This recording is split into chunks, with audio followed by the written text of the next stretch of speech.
Bonjour, j'ai envie de donner mon petit grain de sel sur le film Joker Folie à deux. Toutes les critiques que j'ai lues, c'était presque unanime. Les gens n'ont pas aimé ça, ont trouvé qu'il se passait rien, que c'était un film inutile, etc., etc. Puis je me suis dit, j'avais envie d'en parler.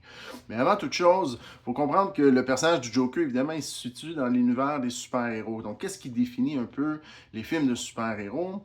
D'une part, c'est des personnages plus grands que nature, qui ont soit une force exceptionnelle, une intelligence supérieure, etc., etc., qui vont combattre des super vilains qui finalement sont exactement pareils. C'est juste que le super vilain va servir le mal et le super héros va servir le bien.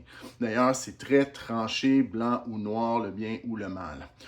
Alors ici, avec le Joker, autant le premier film que le deuxième, c'est dérangeant parce qu'on vient un peu briser cette règle-là. Premièrement, c'est ultra gris, il n'y a rien de blanc ou noir là. Et deuxièmement, le personnage d'Arthur Fleck, euh, il est tout sauf quelqu'un avec des super pouvoirs, même au contraire, je dirais qu'il est plutôt démuni. Donc ça vient briser nos attentes. Et c'est quelque chose, justement, on a une mentalité un peu client. Ce que j'entends par mentalité client, c'est je vais au magasin, je paye pour un produit ou un service, je suis satisfait ou je ne suis pas. Mais avec les arts, cette mentalité-là fonctionne plus ou moins. C'est sûr qu'il y a beaucoup de gens qui vont dire bon, mais moi j'ai envie de rire, je vais payer pour aller voir une comédie. J'ai envie d'avoir peur, je vais aller voir un film d'horreur. Mais ça vient limiter un peu les possibilités. Alors évidemment, le premier film a brisé, comme je disais, cette règle-là, d'où le fait aussi qu'il y a beaucoup de gens qui étaient frustrés de ce film-là, qui ne l'ont pas aimé, à tort ou à raison, peu importe, ça limite, c'est une question de goût, c'est pas ça le débat aujourd'hui. Puis dans le deuxième film, on vient briser une fois de plus cette règle-là, mais on va pousser les choses encore plus loin. Bref, premier film, je pense qu'ultimement, l'idée, c'est de surfer sur la vague de popularité des super-héros pour dire on va prendre le personnage du Joker qui intéresse pratiquement tout le monde, puis on va parler d'autres choses. On va parler de santé mentale, on va parler de services sociaux. Là, évidemment, il y en a qui vont dire ouais, mais c'est pas si poussé que ça. C'est vrai. C'est vrai.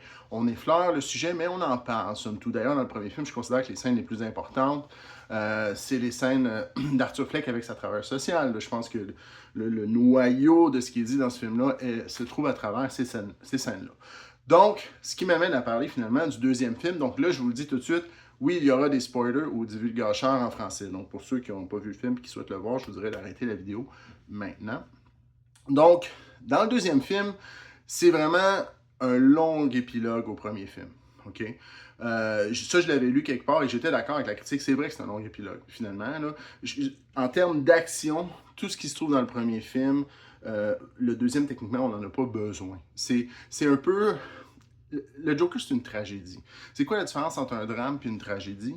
À l'origine, une tragédie, c'est quelque chose, c'est quelqu'un qui a un destin fixe, on va dire les dieux, là, à l'époque des tragédies grecques, il y a quelqu'un qui a un destin fixe et c'est souvent un destin qui est tragique et c'est la même chose pour le Joker.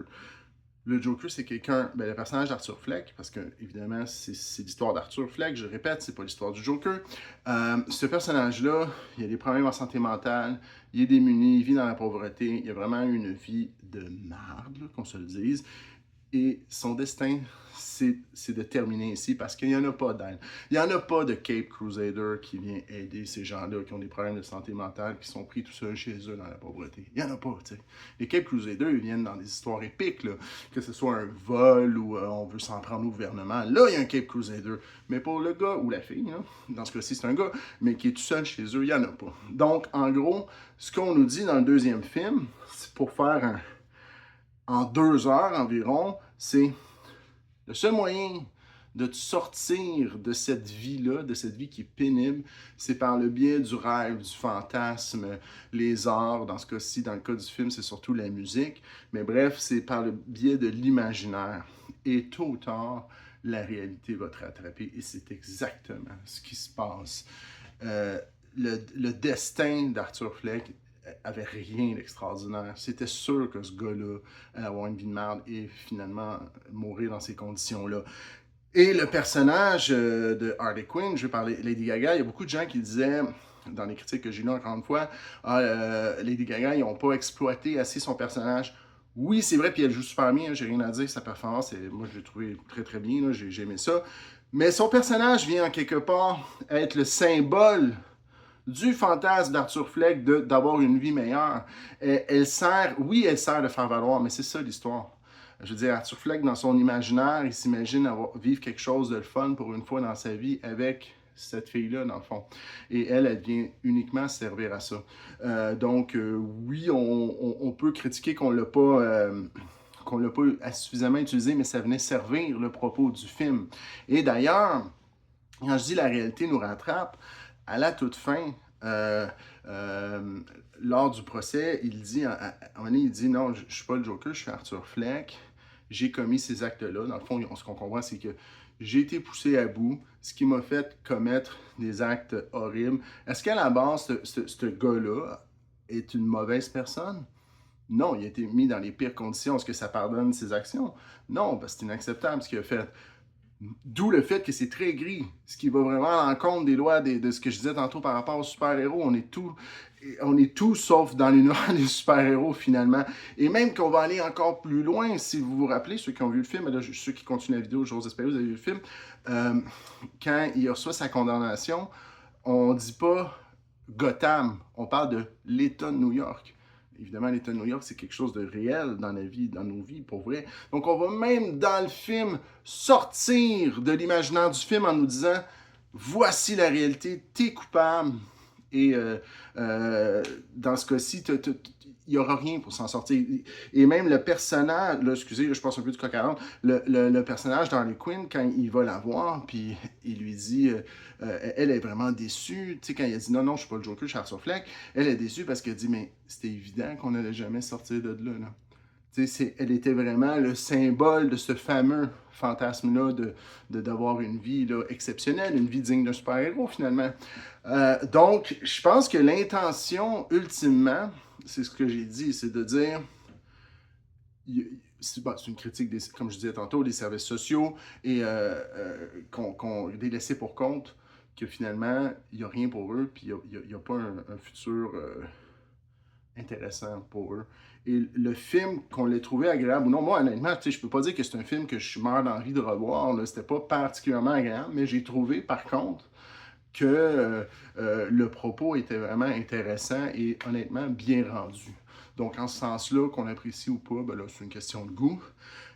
Et finalement, le vrai Joker dans ce film-là, c'est pas Arthur Fleck, c'est le réalisateur qui nous a fait une mauvaise blague.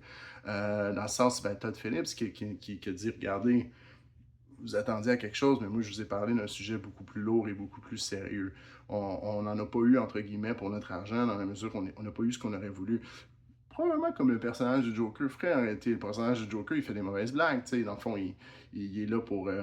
il vient un peu décevoir son auditoire. Il n'a pas des bonnes intentions. Donc, le vrai Joker, c'est les créateurs du film, parce qu'ils nous ont raconté quelque chose qu'on n'avait pas nécessairement envie de voir avant de voir ce film-là. On avait envie de voir un feel-good movie avec un vilain épique, puis avec plein d'histoires extraordinaires. Or, c'est pas du tout ça qu'on a vu.